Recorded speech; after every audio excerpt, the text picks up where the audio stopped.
Welcome my YouTube channel. मैं आफाक आलम और आप देख रहे हैं मेरा चैनल कंफर्ट। आइए शुरू करते हैं आज का 3 phase air conditioner wiring diagram.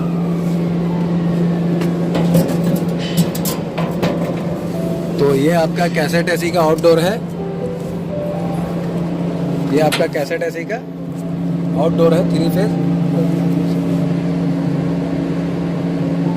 ठीक है, तो ये जो है आपका 3 फेज सप्लाई है, मेन पावर सप्लाई है। ये न्यूट्रल है, क्लियर है, ये न्यूट्रल है। ये देखिए L1 L2 L3 ये 3 फेज है। हालांकि ये कलर में होना चाहिए था। ये इलेक्ट्रिशियन जैसा सप्लाई दिया है एक ही कलर का है, तो इसको हम लोग चेक कर लेंगे लगाने से पहले कौन RYB है। तो चेक किया हुआ है ये ऑलरेडी। हालांकि होना चाहिए अलग colour, red yellow and blue होना चाहिए, सब एक ही कलर का है। तो ये आपका सप्लाई है यहाँ पे, ये कनेक्टर बोलते हैं इसको। और ये कनेक्टर से ये देखिए यहाँ पर ये यहाँ से सप्लाई इधर आया है। ठीक है, L1 L2 L3 ये कॉन्टेक्टर में आके अभी ब्रेक है, रुका हुआ, आगे नहीं। ये दो डिवाइड है एक तरह से, कॉन्टेक्टर जो है ये दोनों अलग अलग इसको डिवाइड करके रखा गया है।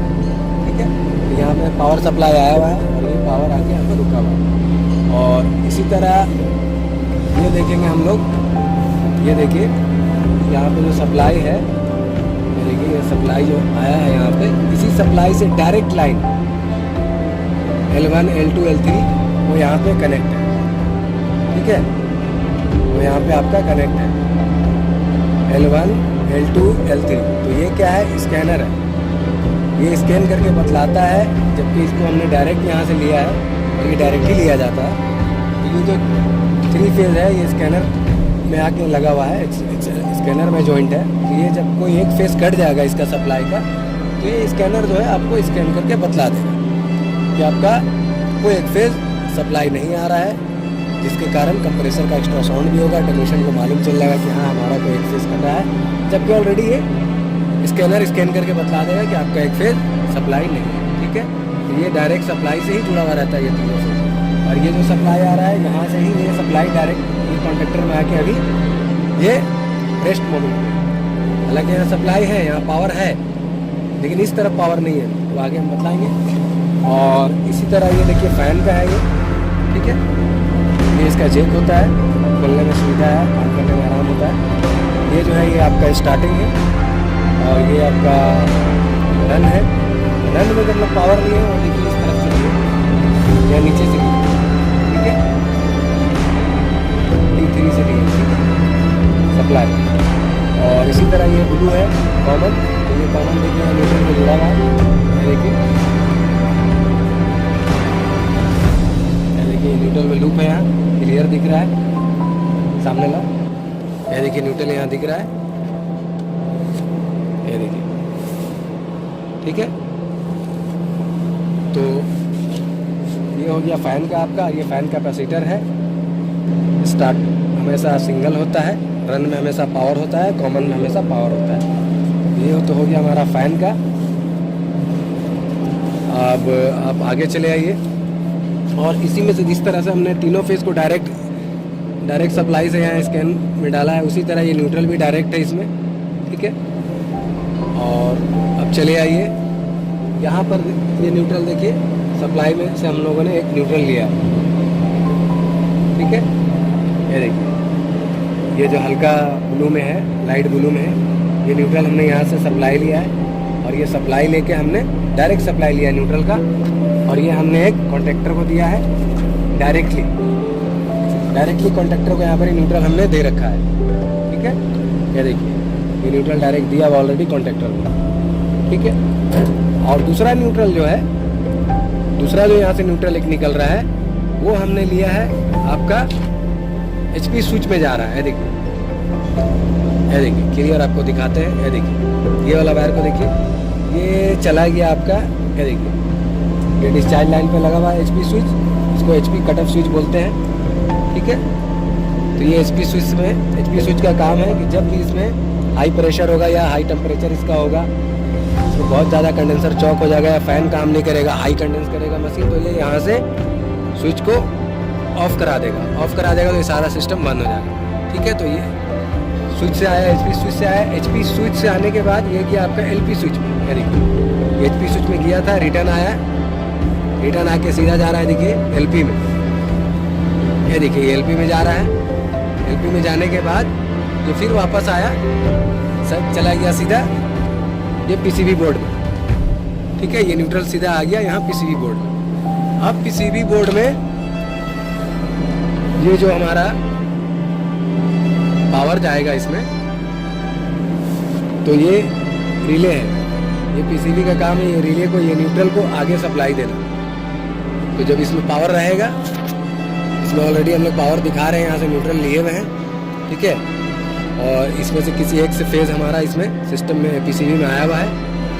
तो ये रिले जैसे ऑन होता है, ऑन होने के बाद ये जो न्यूट्रल हम लोगों ने यहाँ HP और LP से होते हुए यहाँ पर हम लोगों ने इसमें कनेक्ट किया है ये PCB में। तो यहाँ से फिर ये न्यूट्रल सीधा चला जाता है, ये कनेक्टर के थ्रू होते हुए सीधा ये इंडोर में चला गया।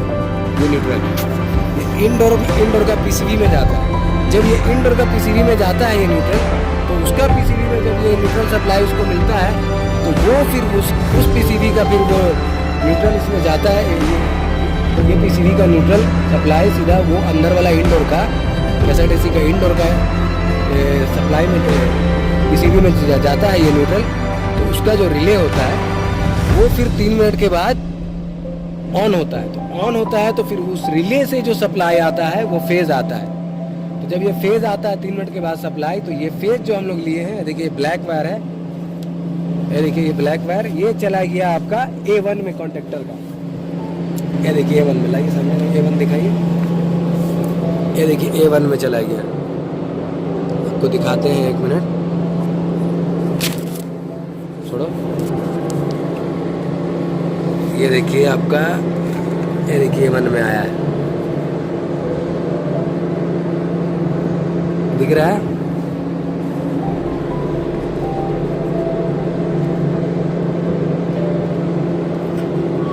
ये देखिए A1 में आया है। ठीक है, और न्यूट्रल तो हम लोगों ने A2 में लिया ही था पहले से न्यूट्रल। तो जब ये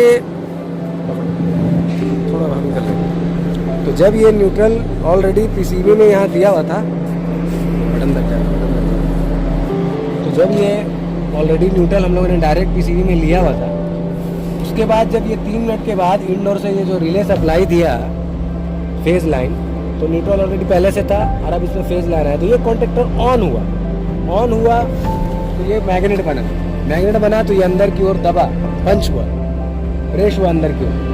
तो जब ये अंदर की ओर प्रेस हुआ, तो ये जो सप्लाई यहाँ से हमारा आ रहा था, यहाँ पे आके रुका हुआ था, रेस्ट कर रहा था, होल्ड में था।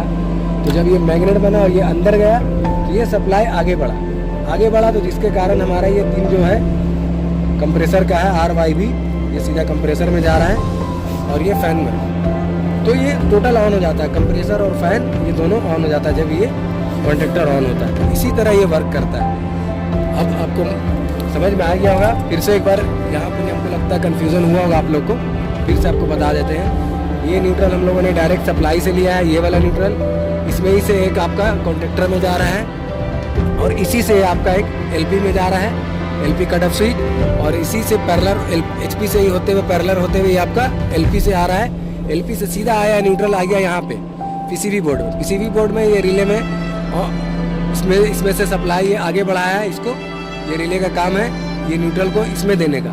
ये न्यूट्रल इसमें गया तो ये सीधा चला गया इंडोर का PCB में। इंडोर का PCB में दिया तो ये इंडोर का PCB का जो आउटपुट जो देने का था रिले को, ये उसको सप्लाई दिया ये न्यूट्रल। तो जब वो रिले 3 मिनट के बाद ऑन हुआ, तो वो रिले के थ्रू ये फेज़ आया ये, तो ये आपका कॉन्टेक्टर में A1 में गया, A1 में आया, ऑलरेडी न्यूट्रल पीछे से है, पहले से है, ये कॉन्टेक्टर ऑन हुआ। कॉन्टेक्टर ऑन हुआ तो कंप्रेसर और फैन दोनों ऑन हो गया। इसी तरह ये वर्क करता है। और ये आपका देखिए इधर दूर हो जा, ये फैन मोटर है, फैन ब्लेड है इसका, और ये 4 टन का आपका ये यूनिट है वोल्टाज का। और हाँ, ये जो 3 फेज का ये जो स्प्लिट AC का जो आउटडोर है, इसका जो LP स्विच है, वो LP स्विच जो वर्क करता है वो किस तरीके से वर्क करता है, वो जो है अगर गैस कम रहेगा तो इसमें आपका कट जाएगा वहाँ से लाइन। कट ऑफ हो जाएगा, इसीलिए उसको LP switch cut off switch भी बोलते हैं। तो एचपी का काम यही है। एचपी का तो हमने पहले बता दिया है, और एलपी स्विच का जो है वो जहाँ उसमें गैस कम बेसी रहेगा तो वहाँ से कम रहेगा तो वो लाइन काट देगा। लाइन काट देगा तो बाकी प्रोसेस तो आप वायरिंग के हिसाब से समझ ही गए होंगे। तो ये आउटडोर ऑफ हो जाएगा, ये प्रोटेक्ट करता है। गैस कम है तो कंप्रेसर को बचाता है, गैस ज़्यादा है, एचपी भाग रहा है या कंडेंसर जाम है या हाई कंडेंस कर रहा है तो ये वहाँ से लाइन कट जाएगा और ये एसी को प्रोटेक्ट करेगा, कंप्रेसर को प्रोटेक्ट करेगा, बचा लेगा और आउटडोर को ऑफ करा देगा। और इसके आगे हम इसका वायरिंग भी देंगे। इसका आगे वाला वीडियो ज़रूर देखिएगा। इसके बाद वाला जो मैं वीडियो डालूंगा उसमें इसका कम्प्लीटली वायरिंग डायग्राम हम बना के उसको सेंड करेंगे, तो उसको ज़रूर देखिएगा। और कैसा लगा आपको वीडियो ज़रूर बताइए, और अगर आपके मन में कोई सवाल है तो ज़रूर सवाल कीजिएगा। चलिए, ओके, अल्लाह हाफ़िज़।